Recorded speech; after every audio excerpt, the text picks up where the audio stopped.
I'm on my way to the Victoria Aveyard signing. She is the author of the Red Queen trilogy, and this is at Waterstones, Piccadilly, London. So I'll try and do some footage there, and hopefully I'll be able to record it while she's doing a talk, and then she'll be doing a signing, so I'm really looking forward to that. So if I saw you there, hello, or if you're going to see me there, say hi.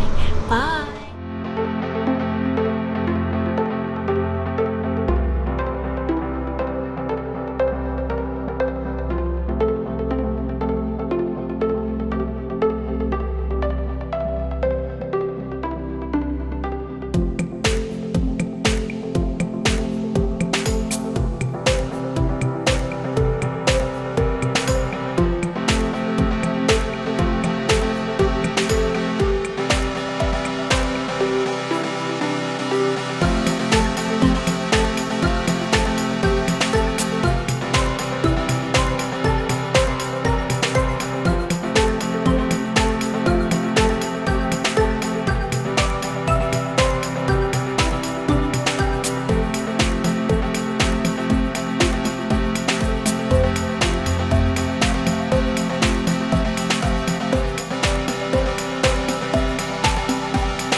Can everyone hear me okay?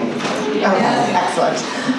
So hello, my name is Alwyn Hamilton. I am the author of Rebel of the Sands and Trick of the Throne, and I will be chairing you this evening. These three lovely authors who, instead of sort of introducing them and their books, I'm going to let them speak for themselves. So starting nearest to me, Laure, if you'd like to take it away. With me. Hi, my name is Laure. I'm the author of The Graces. And you wanted us to talk a little bit about the book. Just a couple of lines about what the book's about, and then what your Hogwarts house is. How about that? What do you guys think my Hogwarts house is? I even have a snake ring on, so... I'm the author of a book called The Graces, and The Graces is about a rather mysterious, glamorous family called The Graces. And they kind of rule their town, their small seaside town, and the most pervasive rumor about them is that they are witches, which they neither confirm nor deny. And then there is a girl who doesn't tell you her real name, who sets out to basically find out whether this is true or not, for her own reasons. And that's The Graces. Well done. Alice? Hi, I'm Alice Broadway, and my book's called Ink. It's set in a world where everything you've done is tattooed onto your skin. So all your good deeds, all your bad deeds, all your successes and your failures are there for everyone to see. And Laure is 16 and her dad has just died. The aim of life in Saintstone is that you would live a good enough life to have your life remembered forever, and that happens by when you die, your tattoos are removed and turned into a book. So Laure looks at her father's skin book and discovers that there's something missing, and everything she thought she knew begins to unravel. Yeah. These are all really good. Oh, is that mine on? Hold it really close to that sometimes. Hold it really close? Really close? No, maybe not. Not happening. Do we need to share microphones? Oh, no, all right. Okay, that's better, yeah. So those are all really good log lines and really succinct. So I'm Victoria Aveyard. I'm the author of the Red Queen series, and this is a book series set in a world divided by the color of your blood. You're either a normal red-blooded human or you're a silver-blooded human who has superhuman powers. And the story revolves around a girl named Mare Barrow who is born with red blood but discovers that she can control and create electricity. And this causes a lot of problems for her. And I am going to ask you guys if you guys would be so kind as to do a boomerang for me, so I can put it on my Insta story. That would be really nice. So I'm going to do it really quick. So just like either dance or move or stay completely still. Don't stay completely still. That'll be really boring. You can hide as well. You don't have to be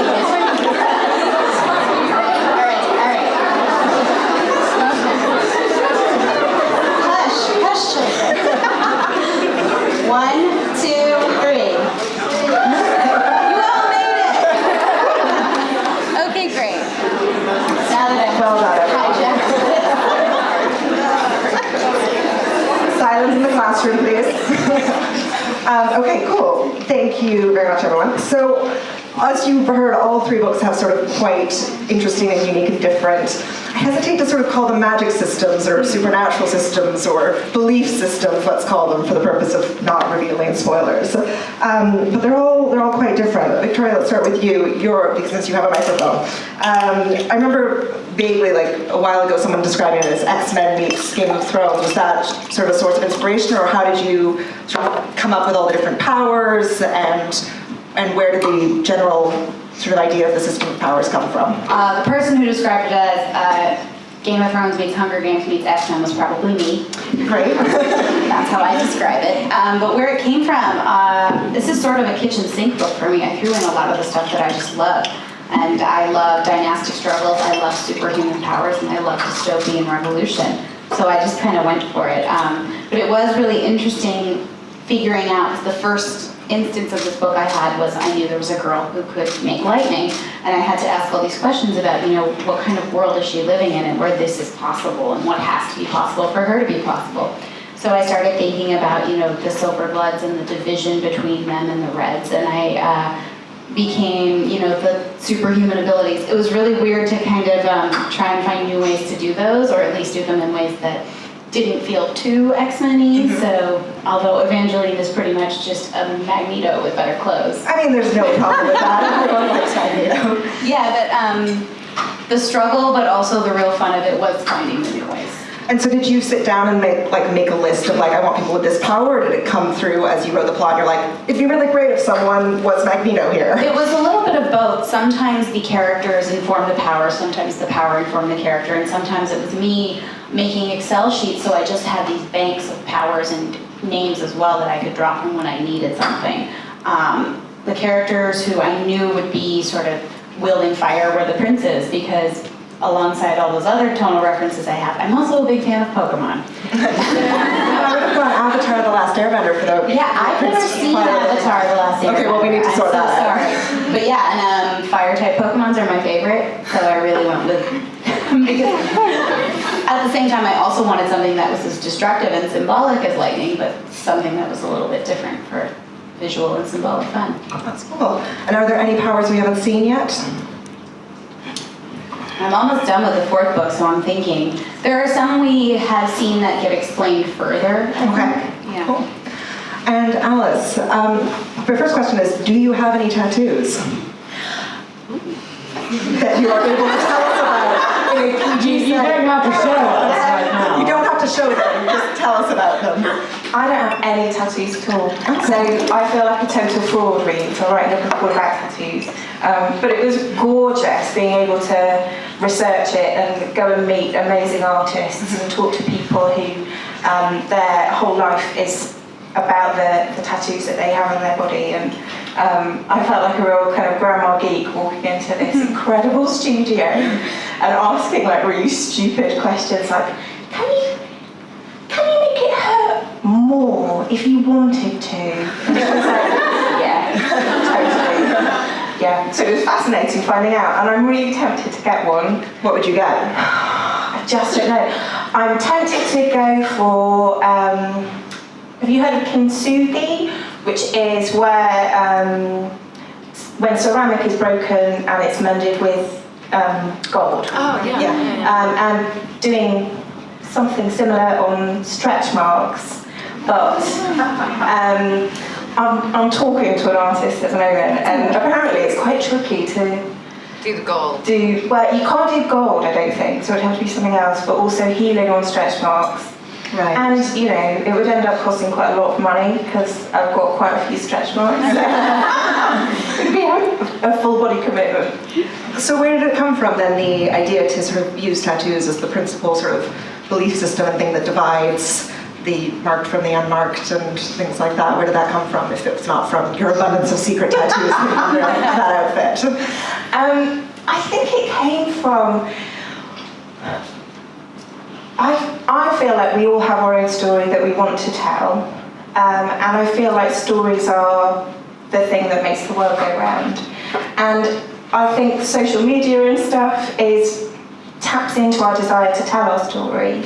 And I guess I was thinking about, what if you had the freedom to tell your story, but no freedom to delete any of it and go backwards. Right, so, okay. So time. Yeah. And That's horrifying. says the woman with the most tattoos sitting here. If there was one person I would have said would have written a book about tattoos, I it would have been the person to make it, right? Only 3. And the other, just before we move on from tattoos, you seem like a very sort of nice, normal person. This the flame skin thing really scarred me. I'm so sorry. How did you find that quite difficult to write, or was it as soon as you came up with the tattoos that was the natural next step to flay people's skins and put them in books? Or Wow. I've always been really interested in ancient Egypt and their kind of approach to the dead. I visited my old high school a few months ago, and the one quote in the local paper from me was, "I've always been interested in death." that's the article they show when you've been like arrested for murder later. And you're like, we should have seen the signs. No other schools have invited me in. I don't know why. Shocker. But yeah, I think I don't know if you've come across the death positivity movement. Yeah. And I think that's a really inspiring thing to think about. Death is the most normal, natural thing in the universe. And so when I write about it, I hope, although the idea of flayed skin and cuddling your father's skin book is a kind of a weird thought, hopefully, if you read the book, it doesn't seem so horrendous. Hopefully there's some beauty in it. There's definitely some beauty, but still, when you imagine the process, when you sit there and imagine the process, and you imagine it being done to yourself, it's not. Yeah, it was fascinating talking to people about that. Like, if you go to the Wellcome Museum, you can see some preserved tattoos where, from a time when they thought it was okay to just steal people's skin when they died if they were criminals. Great. So Laure, who tweeted a GIF that I've seen you tweet many times today, of a certain foursome. Would you like to talk about sort of the possibly witchy or possibly not witchy powers in your books, and the 4 different categories of witches, and where the inspiration came from for that? So, who here has heard of a film called The Craft? It's on Netflix, or it used to. Is it? Is it still on Netflix? Oh, it's back on Netflix. You should watch it.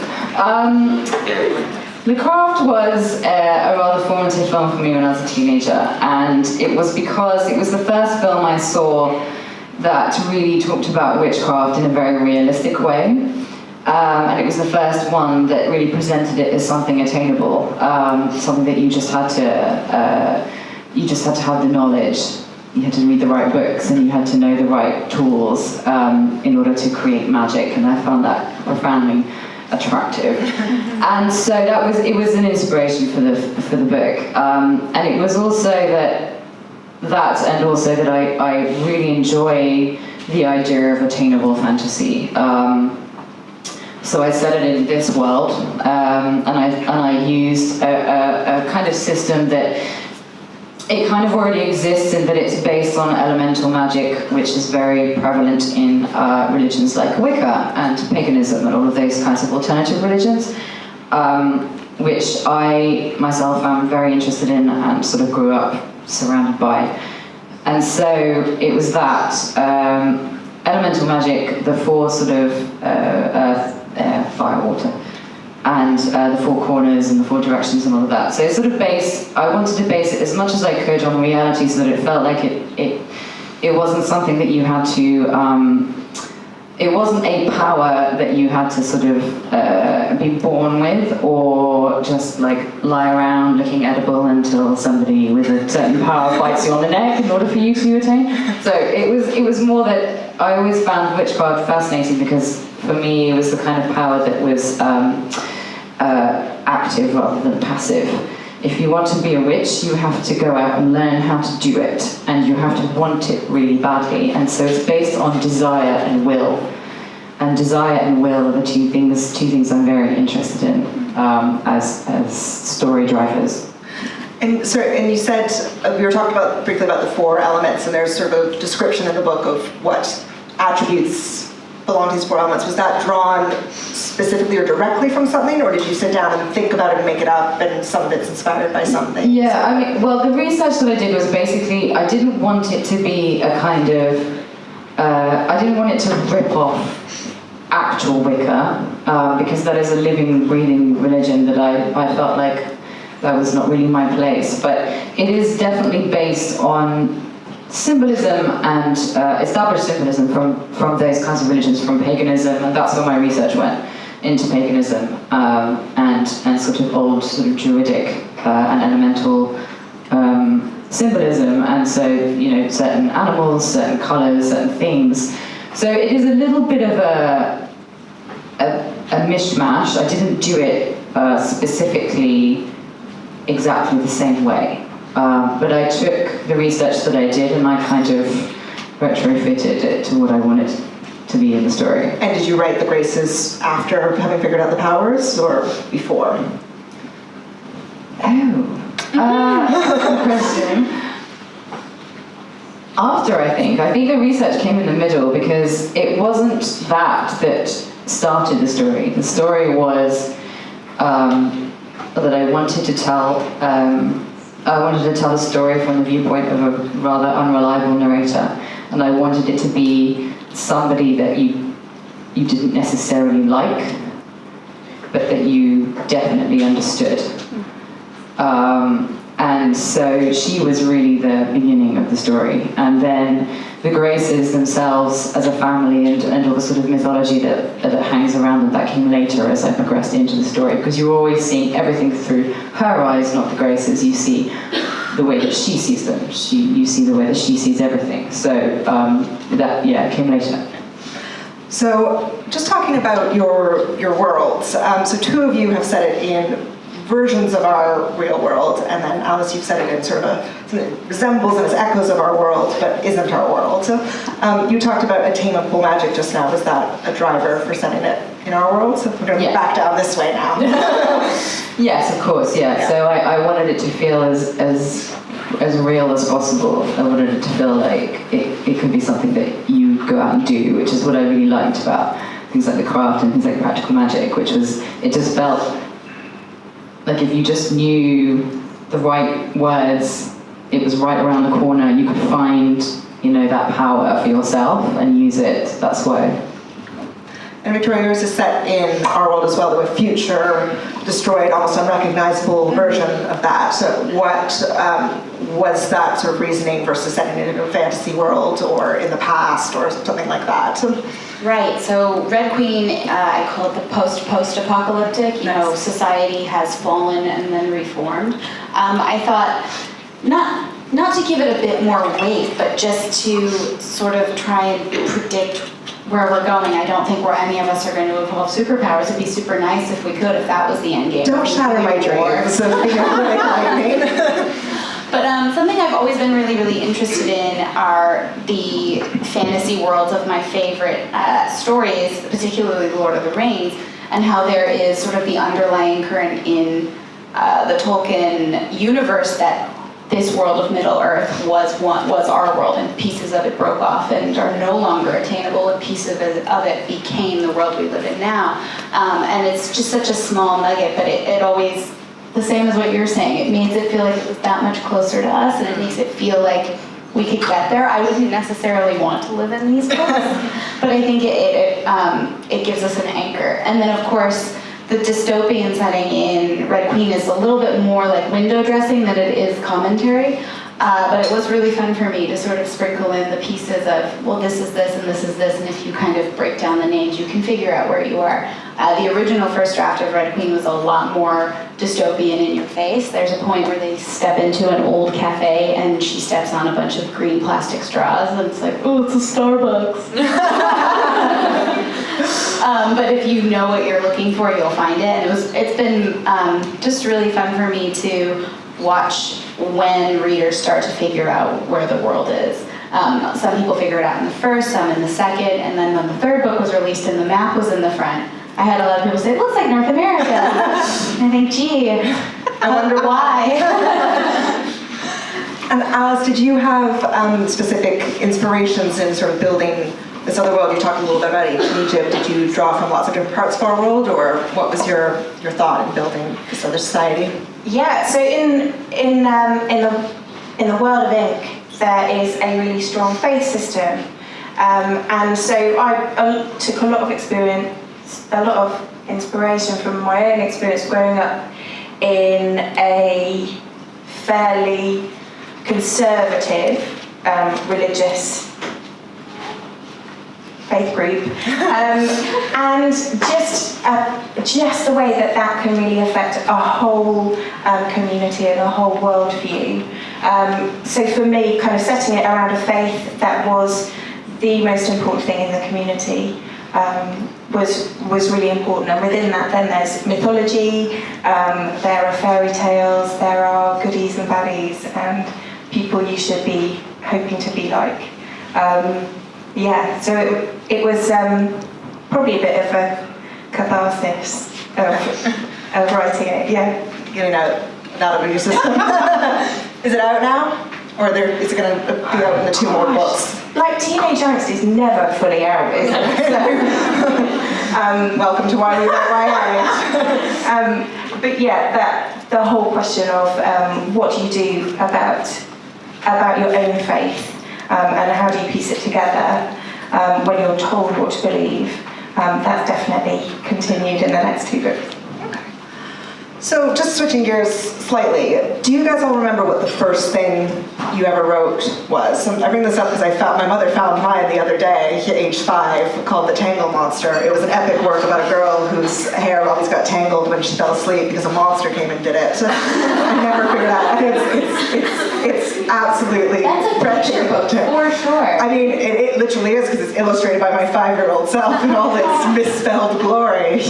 But do you guys remember what your very first thing that you ever wrote was, whether it was when you were 5 years old or when you were 35 years old?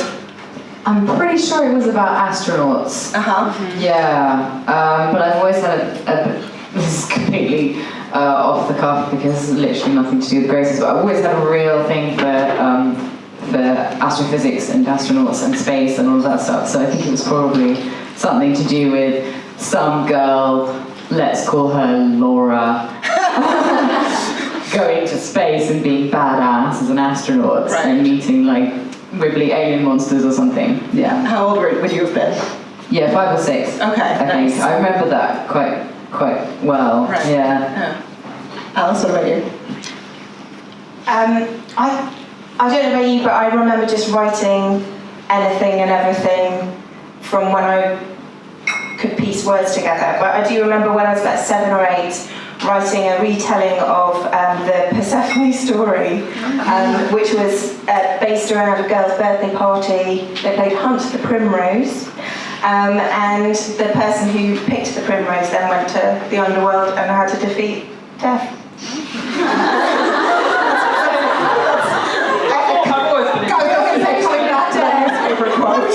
From an early age.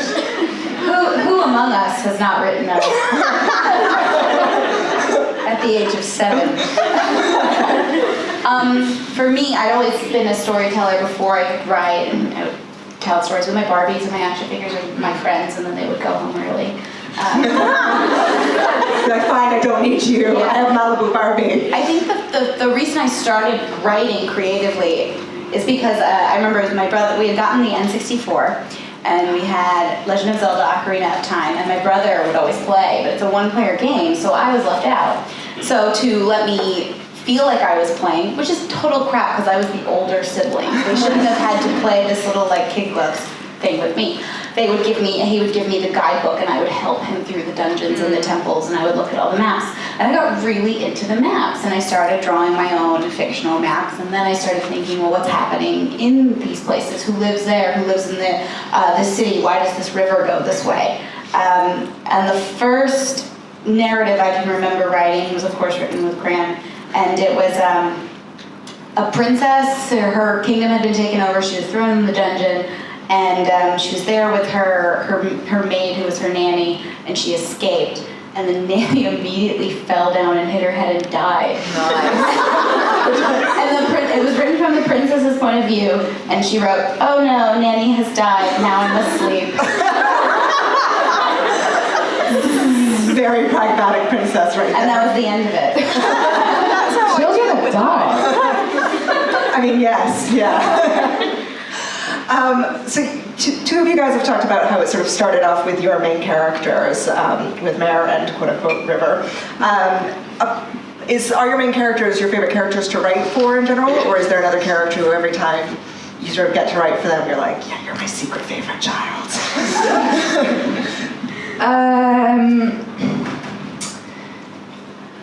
Yeah, good question. Well, the sequel is from a different character's point of view, and that's been pretty fun.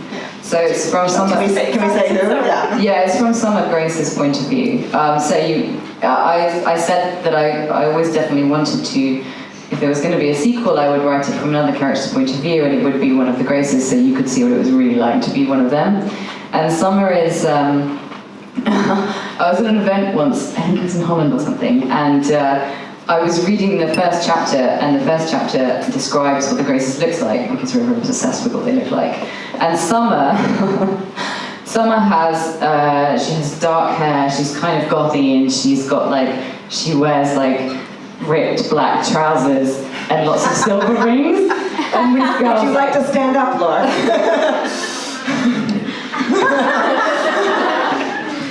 And this girl was like, so is Summer you? And up until that point I was like, I mean obviously not. I mean she's completely made up. Oh crap.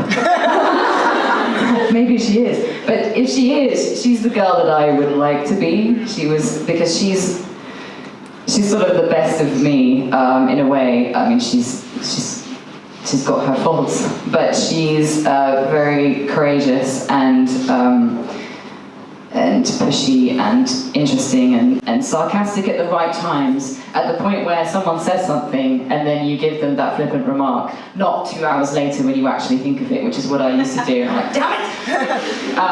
She's that girl, she's the one that you wanted to be when you were 15. So she's been really fun to write from. What about you, Victoria? Is Mare your favorite, or do you have another favorite child?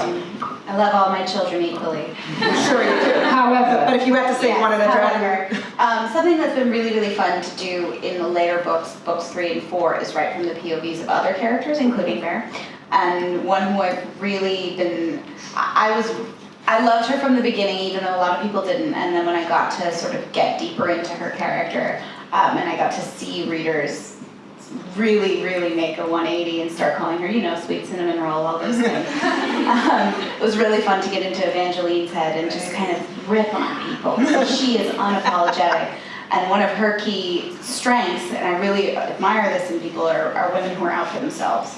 And especially women who are finding out who they are. And that's a lot of her arc. A lot of the characters in Red Queen are defined by their parents, or the roles that their parents have put them into, or the pressures their parents have put on them, and she's figuring out her way around that. Whereas some characters, Carol, are having trouble. Alice, what about you?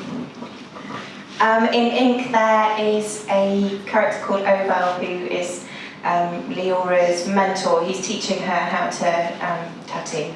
And I love writing him. He's just kind of surly but friendly and makes a lot of sense. And about your main characters, Laure and River are both very perceptive in their own ways. River about sort of people's characters, and Laure in a sort of supernatural way, shall we say. I would say that Mare's probably not the most perspective. I'm trying to be diplomatic. Maybe not the most perceptive person. She's like, oh, they were sleeping together? Didn't even know. What a shocker. Yeah. So do you guys all have, again, okay, so this is where we're going to tread carefully around spoilers. You guys all have sort of quite sort of big things that happen towards the end of your books. For you two, did that make it harder, having two very perceptive characters who usually know what's going on, to sort of pull that off? And was it controversially easier for you? Well, for me, it's sort of a reversal, because the point of River is that she knows exactly what's going on, but she's not telling you. So the difficulty in writing the book was to seed enough so that when the crazy things happen, it didn't make you go, what the fuck? It made you go, what the oh my god, I see. And that's really difficult to pull off, and it's quite subjective, so you just do what you can do. But that was the difficulty with her, she does know, but she's not telling you, so you have to kind of give the reader little pieces as you go, enough for it to make sense at the end, sort of thing, yeah. Are you having the supernatural sort of perception of people? That's quite hard. So Laure can read other people's ink. So she doesn't just kind of see what it looks like it means, she can see what it really, really means. I think we can be quite good at working out other people, or at least thinking we can work out other people, but then still be really clueless about ourselves. And really clueless about the truth that we've been told, that we've always believed. And I think that's what Laure is like. I think she would like to think she's, worldly wise and can work everyone out, but she's trying to piece the world together and trying to get to know herself as well. And I think that's a really hard journey. I remember trying to work out what I wanted to do with my life, because you're asked to do that at about 14, aren't you? And just asking other people, saying, I don't know, what do you think I should do? And I really feel like as a teenager it's so difficult, because so much of life is that expectation of you should know yourself well enough to know what you're going to do forever. And most of us don't. Did you do that? Did you have to do that rubbish that program that's supposed to tell you what career you're supposed to be in? I got landscape gardener. I was like, all right, I like nature, but really? As a viable career, it just hadn't occurred to me that would be something that I would do. I mean, what the hell? I'm 14. I got butcher. Just keep coming back to this whole death thing. I've been a vegetarian for ages. So, was one of the questions, do you like chopping meat? I feel like you guys are learning way too much about me. Really psychoanalyzed that you've been on. So basically, she's Dexter. What did you get in your career aptitude test, Victoria? I can't really remember. I can remember though that our school also gave us a test that told you who you should be dating in the school. What? You had to pay money for this. To who? Who was running this? $1, Valentine's Day, some bowl club, I don't know. With some girls who were very mean who were in it. Did you do it? I did do it. Oh, everybody did it. You wanted to find out who, and it would tell you like who your eligible matches were, and it was all very, very heteronormative. And then it also told you who your best friend should be, and that was also heteronormative. So it was really interesting to see like who it should have been. And of course, every girl thinks, or every person would think, oh, it's going to be this person who we never would have been paired together, but now it makes sense, and I'm going to get to talk to that person. But it never worked out like that. You got a carnation with it. So what was the outcome of this? Did the school then like send you on a date with this person? Sorry, I have so many questions. No, it was honestly just a stupid thing. It was printed on a pink sheet of paper. You filled out the thing a week before, then they came back on Valentine's Day, and everybody whispered over them. And you went and like stalked the person, was like, we're meant to be together. Right. It was actually pretty funny, because one of my, either like number 1 or 2 was a friend of mine a really good friend of mine who was gay. So I was like, oh, okay. So I knew we were friends. That's great. So random. I forgot what we were talking about before. Oh, unreliable narrators? Yeah, I guess. If you have anything to add about sort of... It was really easy to use an unreliable narrator to mislead the audience, particularly because in the first book, she's an unreliable narrator who thinks she's reliable and really thinks very highly of herself and keeps repeating, I'm a thief, I know what people think like, and I know who's a mark and who's not. And then by the end, you didn't know anything. But the audience tends to believe when a character is telling you things about themselves until it's proven that I've been really jerking you around. Duped. We're going to assume that everyone here has read Red Queen, and I'm sorry if you're not. We've agreed to the spoilers to the end of book 1, so if those come out, so apologies if they come ones out. haven't come out yet, so I think we're not just going to say at the end, rocks fall, everyone dies. Did you know that ending? Did all of you know your ending going in to the story, or did it you sort of figure it out as a go, or did it even surprise you? I knew the ending of Red Queen, that particular story, and I really knew the twist, and that was what kept me writing, because halfway through that draft I was living at home and just working while my parents were off at work, and I thought, this is garbage, it's never going to see the light of day. But the one thing I really wanted to do was get to that twist scene, and luckily both my dad and my best friend, who were reading it chapter by chapter, started really bothering me and said, if you're not going to finish it, can you tell me what happened? So I was like, fine, I will finish the book. God, you asked so much of me. And then I got to write that scene. So for another question we get a lot is, do you write out of order? And I really can't, because I do have those scenes that I'm really looking forward to, and if I get those all out of the way really, really quickly, I'm not going to want to write the rest. The filler scenes, and then there's the carrot, so I feel like a donkey walking down the road with a little carrot bobbing in front of me. What about you, Alice? Did you know how it all sort of was going to end before you started, or did you? I wish I did. I wish I was one of those amazing writers who plans the whole thing and knows what they're going to do. I started out doing NaNoWriMo. I don't know if any of you have had a go. Yeah. I did 12,000 words, which was not... It's better than 0 words. But they were 12,000 words that didn't exist before. And so it began just as a little dream, really, and it coincided with being diagnosed with depression. So it was a thing for me that was different from the rest of life, and that gave me a bit of hope. And so, to start with, I had no idea what was going to happen. There was just this girl, and it took me ages and ages and ages to work out what was going to happen next. Laura, presumably, did you know what River knew going in? Yeah. Yeah, I know. Because the whole sort of crux of the book is that, basically, is what is revealed at the end, if you like. So for me, it was that, and then working backwards to see how I would seed it. We're trying not to spoil you, but I know, tantalize you. If you read it, you will know.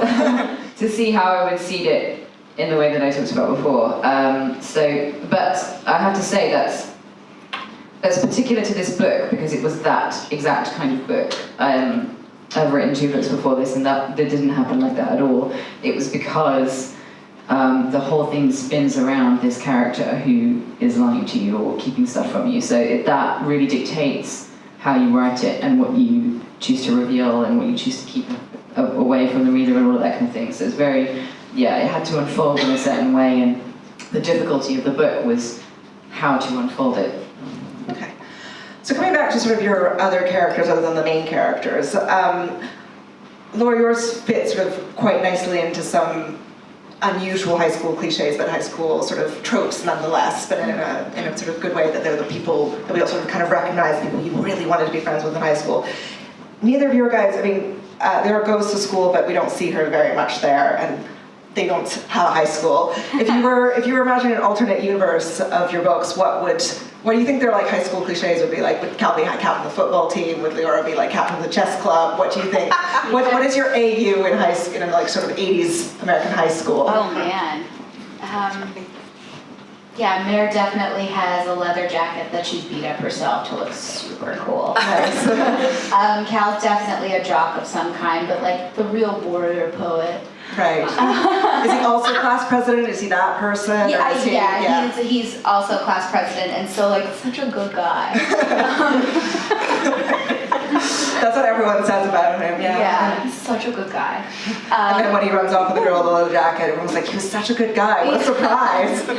I think Evangeline is not necessarily, the catty rich girl, but more the rich girl who is very focused on her arts and crafts class. She makes all her own clothes, so she'd be real into that. Or she'd be really into shop class. I think that would be pretty rad. Nice. Yeah, you guys have shop class here. Yeah. I didn't go to school here either. What do you guys build things? Yeah, woodwork, metalwork. You use a lot of saws and drills. I never got to do shop No, we class. have them. Yeah. Which isn't good. Do we? Yeah. Oh, not when I was a teenager, damn it. Fight. Raise your hand if you were allowed to use a saw in high school. Wow. I went to the kind of school where my choices were textiles or cooking. What did you do? Cooking? Oh, well, you could do both, and then because the textiles teacher was a goddamn monster, I did cooking. Also because one time I was doing a bag and I sewed it to my skirt inadvertently. Really shit at textiles. The scars from teenagehood never heal, guys. Yeah. And I'm trying to figure out who Maven would be in high school.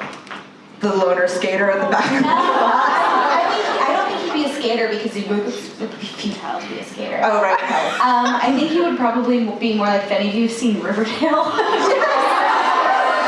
If you haven't, you should. Be more of like Jughead, really drinking black coffee even though he doesn't like it, just for the aesthetic of it all. He would absolutely post black and white Instagrams and have it really curated. And say, what's that Jughead like? I'm weird. In case you didn't know, I'm weird. I'm weird, okay? I'm weird. Weird. I love the meme of that. It's so great. I can totally see that. What about you? Laure would be the kind of one really great friend.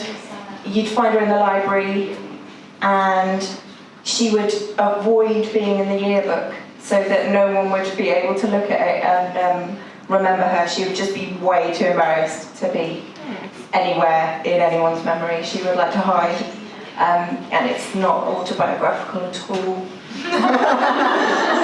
What about Verity and... Verity's the girl in the class who's not the coolest girl, but she's friends with everyone because she's just really nice. Oh. Yeah. The kind of girl I really want to be. Thinking about this. This is fun. This is what I do when I want to procrastinate, is I like live out this high school AU in my mind of my books. I've got it really well thought out if anyone wants to talk to me about Yeah, this. do it. Oh my god, I won't bore you now, but I've got it totally sorted out with like...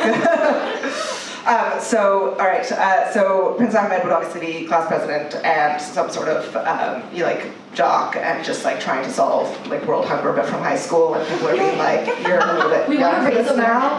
Yeah, exactly. And then Jin would be like his stoner brother who everyone's like, you're never going to amount to anything, like at the back, but he's actually like really quite bright.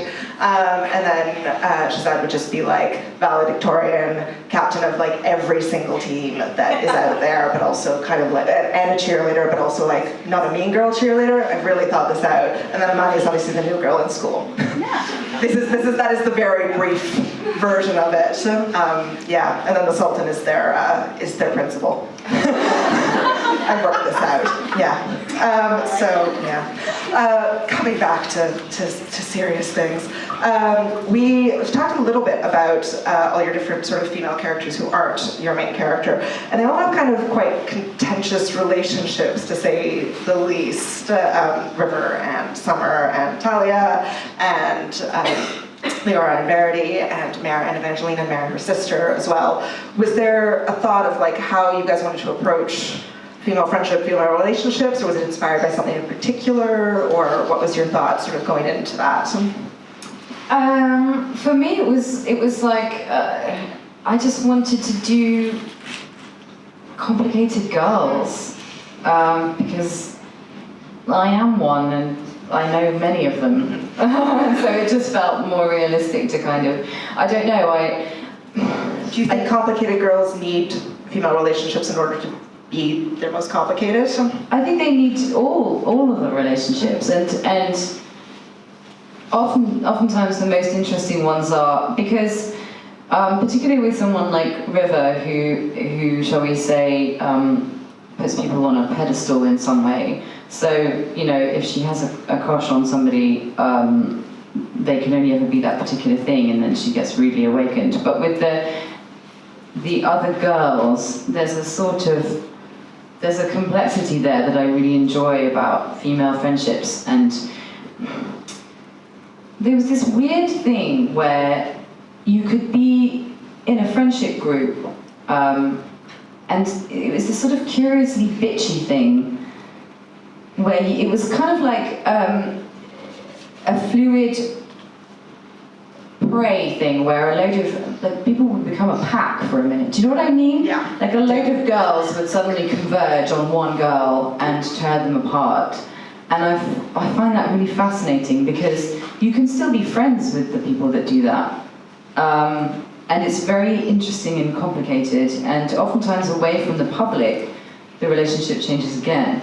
So for me, it was just about exploring the complexity of that. And I don't know if you could tell, but I'm into like unlikable characters.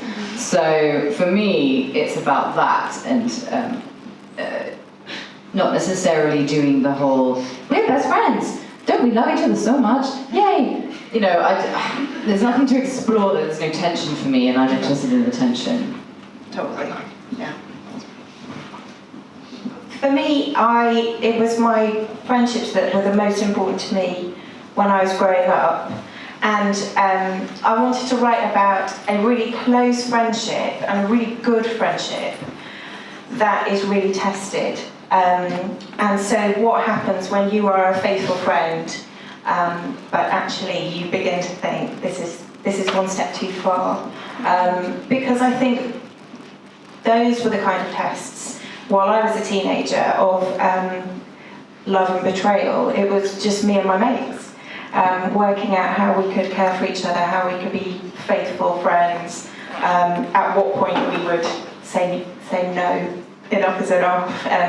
Yeah, it's complicated, but then I think when you've got this really close friendship where there's almost sisterly love, it's a lovely, safe thing to experiment with all the trickiness of relationships. Yeah, one of the arcs that Mary goes through and is hopefully finishing up in the fourth book is her journey of starting out as someone who is very solitary, and not meaning she's not around other people, but meaning that she relies on herself first and foremost. And she has trouble accepting help from other people, and she has trouble letting other people do things for her, or trouble just relying on someone else to do what she needs.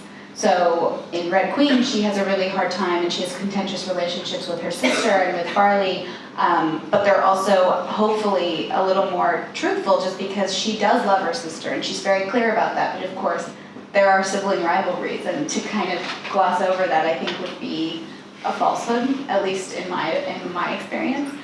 So she does acknowledge, my sister is better than me at all of these things, and I'm going to be jealous of her, but I still love her, and she still does things for me when I need her to, and I am still ready to make sacrifices for her. Whereas with Farley, it's kind of, they're two cats who have the hair up in the back of their neck when they first meet, and then over the course of several more books, and both of them winning each other's respect on either side, they become a really, really strong friendship that I'm really excited. I was really happy to sort of portray, because it is based in this mutual respect and kind of a bond forged in war, which was really cool to solidify. And then with Evangeline, that was one that I really enjoyed doing, because they start off, we're gonna kill each other. Evangeline's first words to her are, get in my way and I'll kill you. Is there something wrong with it? Every time they were trying to kill each other, I was like, just be friends. Yeah. You guys would be such good friends. And then later on, we see a lot of different steps. I don't want to spoil anything, but it's really been a joy to write both of them, because I would never really classify it as a friendship, but I would definitely classify it as a mutually beneficial relationship, and I really, really enjoy exploring that. Cool.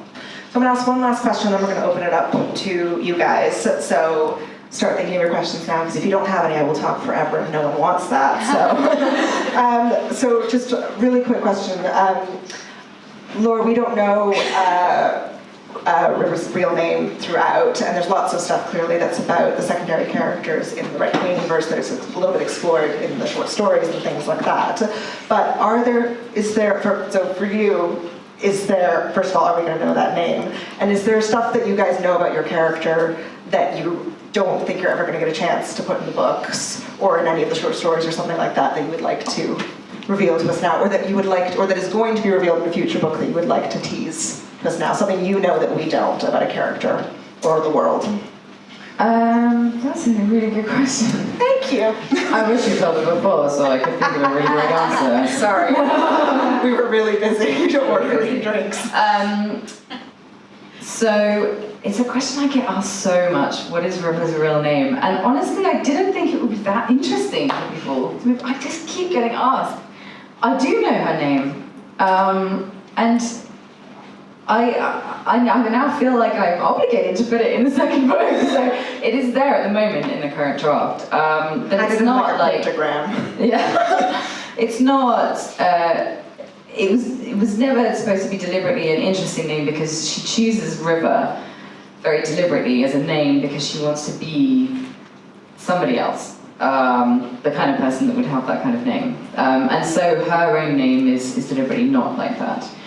But in terms of stuff about her, I don't know about her particularly, but the secondary characters for sure, there are things that, because the first book is all from her point of view, it's interesting, but it's also very constricting, because there are things that you can't ever say because they just don't see it. So there are certain ways that she views secondary characters that it's frustrating for me, because I know there's more to them, but I can't say it. So there's a particular character in the first book who she dismisses as a bully. She kind of is, but she's far more interesting, and I knew this about her, and I've put a scene in the second book that I hope it stays in there, that you see her from a different angle, because I'm always fascinated with that. The people that you write off as a certain label. I always enjoy setting someone up, a character or a situation, for you to think, oh, I know what's going to happen here, or I know what this person is, and then switching it on you. Yeah. Alice, any secrets that you're sitting on that you'd like to, that you don't think you'll get to reveal, or that you'd like to tease? I wish I knew. I've nearly finished writing book 2, and book 3 is on the way, and again, I wish I was the kind of person who knew all the secrets, but as I'm writing, I feel like the characters are revealing their secrets all the time. I can tell you that the baddie is in book 1, down alongside, is named after my son. And I told him this only for the first time last week. I said, Dan, I'm really sorry, but your name's really good, so I've nicked it for a book. And he was like, oh. And today he saw ink in a bookshop and said, oh, and show me where my name is. Yeah, so there you go, my son is the baddie. It's so dangerous using real people's names. I used someone's name that I knew for something I thought was innocuous, and then they turned out to be completely evil, and I was like, I'm really sorry, but it's really too late to change it. And they're still not impressed with me. Anything you'd like to reveal that you don't get to tell us in Red Queen 4, or that you... Yeah, I have a whole book of secrets. Yeah, exactly. Anything that you weren't able to fit in there that you know that we Well, I'm still finishing it, so there are so many, I have so many notes to myself sprinkled through that are like, what happened to this character? What are you doing? what about this loose end? How are you going to tie this up? So good luck to my editor. Yeah, for secrets, things to tease.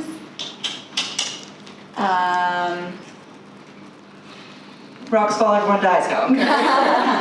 Rocks do fall, people do die. There you go. We get to see more of the world. These books have been an escalation of expansion. So So the first book is, maybe 3 locations. The second book, we're on the road a lot. The third book, we're in different countries. And in the fourth book, we definitely go to several different countries that have been mentioned and we've never visited, and now we get to see what they look like. Yeah. Awesome. Right, all right. Do we have questions? Oh, I do have one thing. Oh. It's not it's just something fun that I put in. No. I really love, but my favorite animal is the buffalo. Okay. And there is a fight against buffalo. Against a stampede of buffalo that are being controlled by some silvers. And do the buffaloes come out on top if they're your favorite animal, or not? We'll see. That's nice. There you go. Do you have any meta clues that you put in? I do this with names a lot, where I deliberately choose a name that means something over and above or may give something away about a character. Anything like that? Not in names, and what's been really interesting is people on Tumblr will make these lovely sets and they'll have the name and what the name means. And I didn't know this, but mare means bitter, which is yeah. And Maven means bearer of truth or something along those lines. So I was like, oh, I seem a lot smarter. I totally thought that through. But there are sometimes pieces that you pick up and you think, I didn't mean to plant that there, or did I mean to plant that there? And then you get to see it bloom later. Nice. Cool. All right. I'm going to stand up so that I can see you guys. Are there questions? You're all being very shy and reserved. Again, I will just continue to talk forever, and none of you want that. So, if you've got any questions, put up your hand. Yes. Hello. Hi, Noelle. How's it going? Good. How are you? I wanted to know what you ladies do to find inspiration for your books. Do you do a lot of research? Do you create a Pinterest board? How do you build your worlds? So the question, just in case everyone didn't hear that, is what sort of research do you do to find inspiration and build your worlds? Anyone want to talk about their research? The most interesting thing they found when they were researching? I don't know about most interesting thing, but tactic-wise, yeah, I definitely use Pinterest. And then inspiration, sometimes you'll have to sit and actually do the real brainstorming, and that's really hard. But for that, I'll, run through Wikipedia, go through a list of famous MacGuffins, that kind of thing. Or just read articles about historical events and see what strikes. Or then sometimes it's out of nowhere, you're in a museum exhibit, you're walking down the street, you're just talking to some friends, and you'll have to excuse yourself like a crazy person and go jot something down. But yeah, either it's forced or it comes out of nowhere. No pun intended, lightning sometimes strikes. Let's sit for those. Someone gave me great advice, which was pursue your weird obsessions. So anything that you... I'm not obsessed with death. Yeah, sure. That's exactly what someone who's obsessed with death would say. So anything that you just can't, you're like a magpie, you can't kind of resist having a little play with, not death. Also, when I go to sleep, I tell myself a little story. That's what I do too. I'm so glad. I don't understand what people who don't write do as they're trying to fall asleep. I enact scenes in my head. Exactly. Yeah. You write books in your head. So I go, once there was a girl who, and then I just leave it and see what my imagination does. And that's a really fun way of having crazy dreams. What was the weirdest tattoo you saw while doing research? Or the one that sticks in your mind? If you have one, if you don't, I'm just curious. I can't think of the weirdest one. Okay. They're all so weird. many beautiful, crazy, gorgeous, and mystifying ones. It would be hard to pick. Laure? I have 2 big inspirations that are my go-tos. One is appropriately dreams. So this is a very quick anecdote. It's an example of the way my crazy brain works. I was on holiday recently, and it's a very hot place, but one night, it was an island, and it had very big winds, and our hotel doors that led out to the balcony, they rattled a lot, and the wind, you could hear it. It was like a whoo, all night. It's a great wind impression. I didn't know you had that in you. I also do voices. And it was all night, and I eventually fell asleep, and I had a dream about a man named Edward who placed adverts in, he was a Victorian man, placed adverts in newspapers that he wanted people to collect things called, it was called a demon glass. And what you did was you took an ordinary glass ball and you went to this abandoned house. And in this abandoned house there was a room, and you placed the glass ball in the room and then you shut the door. And there would be a lot of light and a lot of screaming and a lot of wind howling, and you waited until all of this died down, and then you opened the door, and the glass would now be something that was kind of viscous and squishy, and you couldn't touch it for a long time. But these are the things that he was very interested in getting, and this is the only way that you could make it. And if you did this for a living, it was profitable but very dangerous, and if you did it too long, you, I know, right? Like all my dreams are This like, is I'm my at my dream. old job and I forgot to, like, you know, and I forgot how to answer the phone.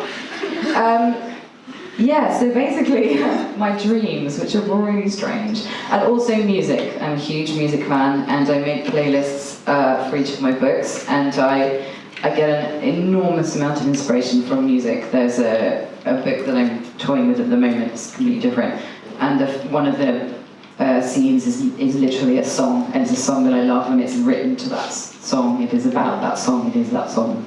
Nice, great. All right, stand back up. There's a question there.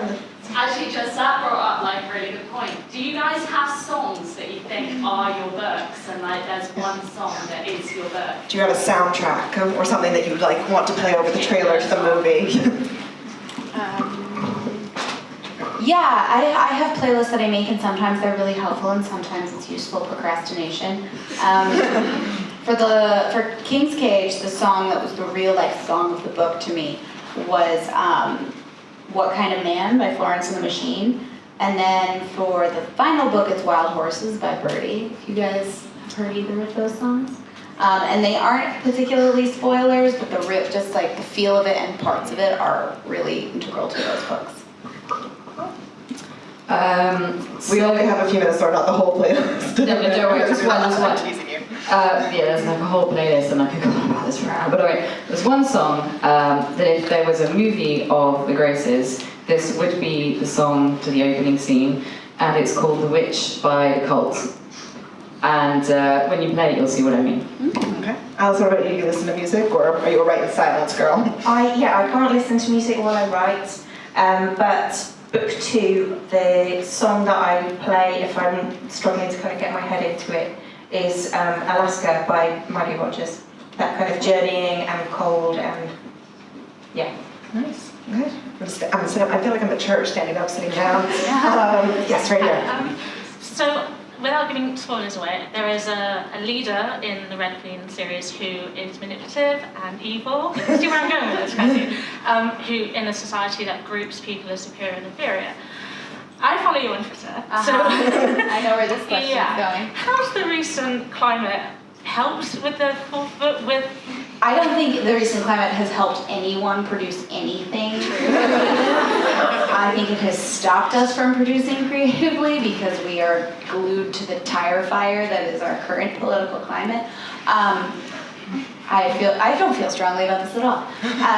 No, what's really interesting about the third book especially is I get a lot of people who have told me I've now become too political, and these books are now too political. In the books or on social media? No, they've told me on social media, but your books are now too political, they are too close to current society, and I have to come around with, this book was written before the election happened. If you are reading Donald Trump into certain characters in these books, then there's a problem, because they're based on historical fascism and the way that the pattern that dictators follow all the time. I did not write it about this guy. So, what does that say about you? You're a prophet, that's what it says. It's kind of like the whole thing with the Handmaid's Tale. When the Handmaid's Tale came out, the TV show recently, and everyone was like, you can't, you're taking the piss out of Donald Trump and the current climate and everything. It was written in the 80s.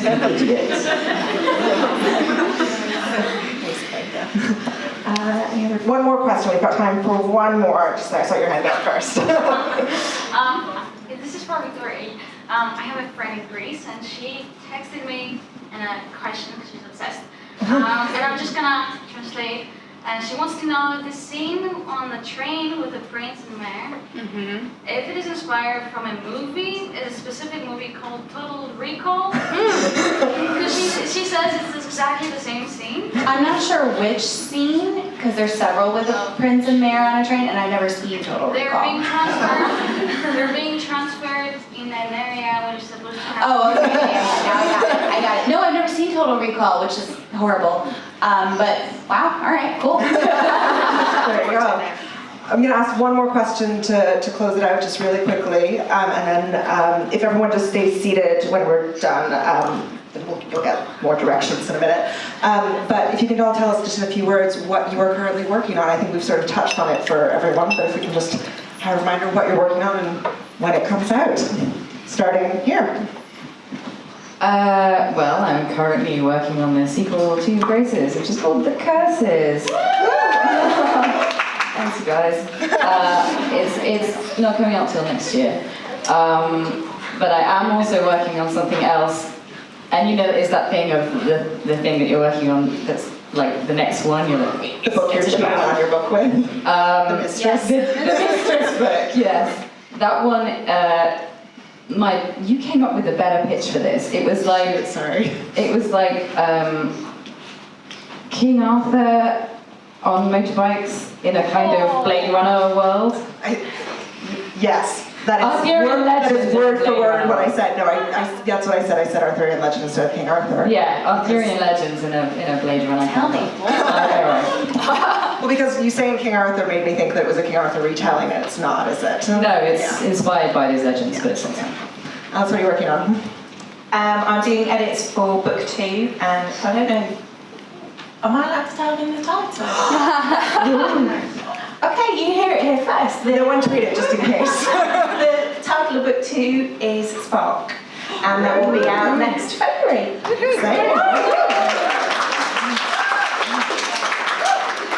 I'm currently working on, or finishing up the first draft of the final Red Queen book.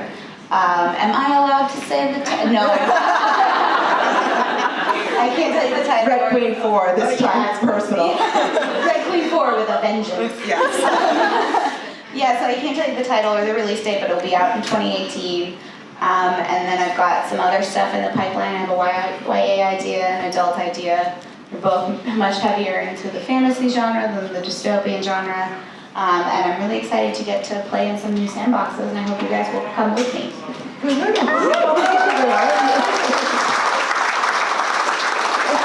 Have one more sort of round of applause to thank our 3 lovely panelists this evening.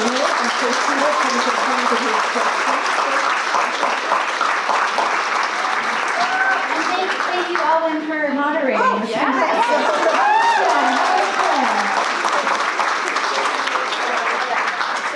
If everyone can just stay seated for a moment longer whilst everyone goes out. We're going to walk down the aisle.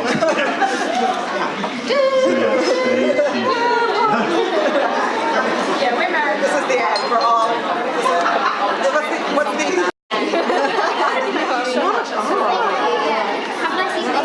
You love chatting to people. Like, I will literally chat you up. I love it. It's my first time chairing, so I'm so glad you enjoyed it. Did I make it look like I knew what I was doing? Thank you so much. I'm so glad. Let me just check I've got that correct. Yeah. Hold it. Yes. Thank you so much. So nice to meet you. Right here. Great.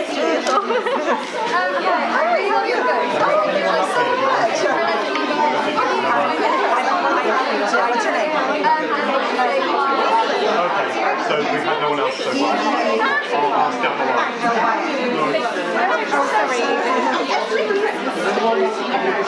We sort of announced kind of last minute we were going to be here, so I was like, I don't know if I can announce it. So,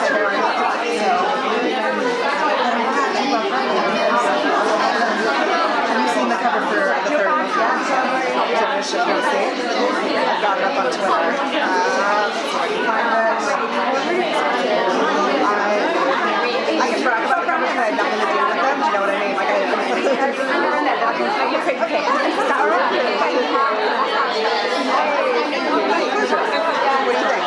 Oh, you reckon?